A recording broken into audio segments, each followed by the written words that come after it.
Asia cup में नाकामी के बाद, फाइनल हारने के बाद आज पीसीबी की तरफ से एक नोटिफिकेशन जारी किया गया है बाबर आजम और रिजवान के लिए। उसके बारे में तफसील से बात करेंगे।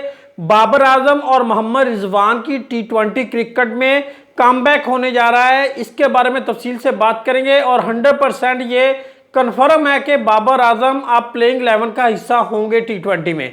उसके बारे में भी तफसील से बात करेंगे और बात करेंगे कि पीसीबी की तरफ से जो एक्शन लिया गया है मोहम्मद रिजवान और बाबर के बारे में, जो नोटिफिकेशन जारी किया गया है, क्या पीसीबी का ये एक्शन सही है, इसके बारे में बात करेंगे। सबसे पहले बात कर लें बाबर आजम और मोहम्मद रिजवान, जो पाकिस्तानी टी20 स्क्वाड है उसमें कमबैक करने जा रहे हैं।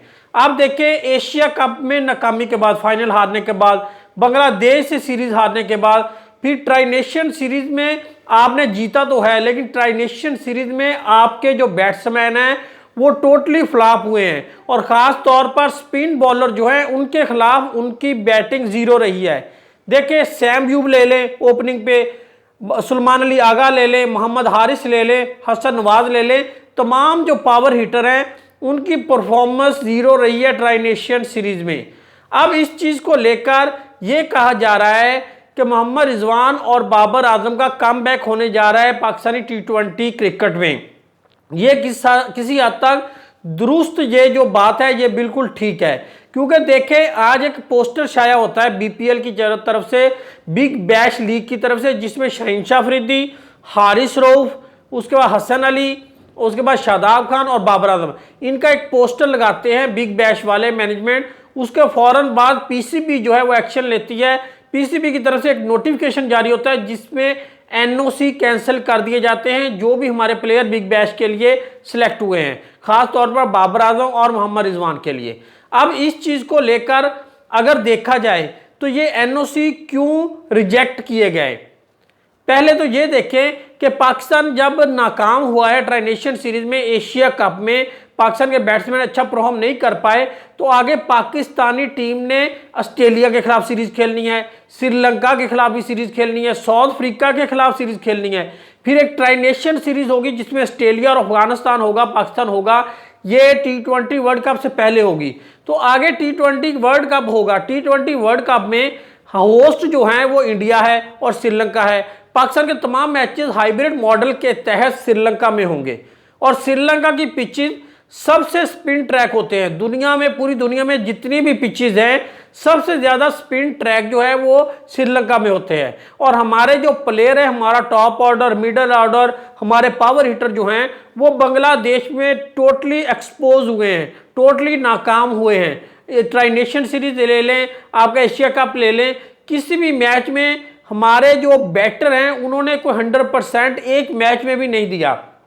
तो आगे इतनी बड़ी सीरीज आ रही है, टी20 वर्ल्ड कप आ रहा है, तो ऐसी जगह पर हमारे प्लेयर और एक्सपोज होंगे और ये जो है फ्लॉप होंगे। इस चीज़ को मद्देनजर रखते हुए बाबर आजम, मोहम्मद रिजवान के बारे में डिसीजन बना लिया गया है कि उनको पाकिस्तानी टी20 क्रिकेट में वापस की जा रही है, वापस लाया जा रहा है। ये कन्फर्म बात है। दूसरी जो बात जो है वो है कि पीसीबी की तरफ से जो एक्शन लिया गया है, आज एक नोटिफिकेशन निकलता है, जैसे बीपीएल की तरफ से, बिग बैश की लीग की तरफ से एक पोस्टर लगाया जाता है पाकिस्तानी प्लेयर्स का फेसबुक के ऊपर, उसको देखकर एक नोटिफिकेशन जारी किया जाता है पीसीबी की तरफ से जिसमें यह कहा गया है कि एनओसी जो है वो नहीं दिए जाएंगे इन प्लेयर्स को। अब देखें, पाकिस्तानी प्लेयर्स जो हैं वो कैरिबियन लीग खेलते हैं, उसमें भी अब इंडियन ऑनर आ गए हैं ज़्यादा, और इंडियन ऑनर जिस लीग में होंगे पाकिस्तानी प्लेयर्स को वो अवॉइड करते हैं, उनको नहीं सिलेक्ट होने देते। Bangladesh premier league, Lanka premier league, ये पाकिस्तान के लिए लीग्स हैं बस दो, और कैरिबियन लीग भी कुछ प्लेयर्स खेलते हैं, इसके अलावा पीएसएल है। तो पाकिस्तान के प्लेयर्स ज़्यादा लीग्स नहीं खेलते। तो इसके बावजूद अब जब बीपीएल में पहले आपने एनओसी दिया, एनओसी देने के बाद फिर सिलेक्शन हुई, पहले सिलेक्शन नहीं हुई, पहले एनओसी दिया गया, फिर उस बेस पे सिलेक्शन हुई, फिर हाइप क्रिएट हुई, फेसबुक पर ऐड चले, बाबर आजम का नाम चला कि बाबर आजम आ रहे हैं, इतने प्लेयर पाकिस्तान के सिलेक्ट हो गए, इस बार पाकिस्तान के सबसे ज़्यादा प्लेयर हैं। तो ये सारी चीज़ें करने के बाद अब पीसीबी को याद आ गया कि एनओसी इनके जो है वो कैंसिल कर दिए जाएं। देखिए, इसका इम्पैक्ट जो हैगा वो नेगेटिव इम्पैक्ट होगा पाकिस्तानी क्रिकेट पर, पीसीबी पर और जो प्लेयर्स हैं उनके ऊपर, क्योंकि फ्यूचर में कोई भी लीग जो है वो इनको सिलेक्ट नहीं करेगी, इनको पिक नहीं करेगी, इनको लिस्ट में ही शामिल नहीं होने देंगी, क्योंकि पहले पूछा गया था एनओसी का, फिर उसके बाद जो है उनको सिलेक्ट किया गया कि एनओसी मिलेंगे या नहीं मिलेंगे। तो अब देखें इनका एनओसी एक कैंसिल करना पीसीबी की तरफ से, ये कौन सी सोच है? इससे यही इज़हार होता है कि बाबर आजम मोहम्मद रिजवान की टीम में वापसी होने जा रही है। दूसरी तरफ यह कहा जा रहा है कि इनको सजा के तौर पर यह काम किया है। देखिए सजा किसको दे रहे हैं? एशिया कप बाबर आजम तो रिजवान ने खेला नहीं है, ट्राई नेशन सीरीज खेली नहीं है, बांग्लादेश सीरीज खेली नहीं है, तो बाबर आजम और रिजवान के खिलाफ क्यों ये नोटिफिकेशन? ये इसलिए किया गया है, सजा के तौर पे बिल्कुल नहीं है, क्योंकि ये तो प्लेयर शामिल ही नहीं थे, एशिया कप में नहीं शामिल थे। तो अब ये नोटिफिकेशन जारी किया गया जो एनओसी इनके कैंसिल किए जा रहे हैं सिर्फ इसलिए कि ये क्रिकेट पे फोकस करें।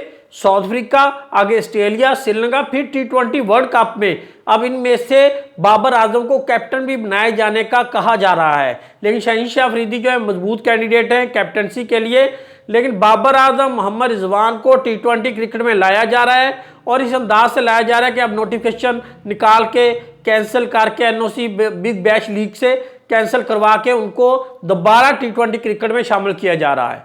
अब देखें ये जो हमारे चीफ सिलेक्टर हैं आकिब जुवैद, मैंने मेरी जो भी वीडियोस आप देख ले, मैंने ये कहा था कि बाबर आजम आपकी स्क्वाड तो दूर की बात, आपकी टी20 की जो प्लेइंग 11 है उसमें भी 100% बनते हैं। बाबर आजम किसी सूरत भी प्लेइंग 11 से बाहर नहीं बनते, स्क्वाड तो दूर की बात। तो देखें बाबर आजम का एंकर रोल प्ले करने के लिए बाबर आजम को एक सीनियर प्लेयर जो है वो लाजमी होना चाहिए, और बाबर आजम का आप मुआवजा किस प्लेयर से कर रहे हैं जिसके चौके भी नहीं है जितने बाबर आजम की 50 और सेंचुरियां हैं।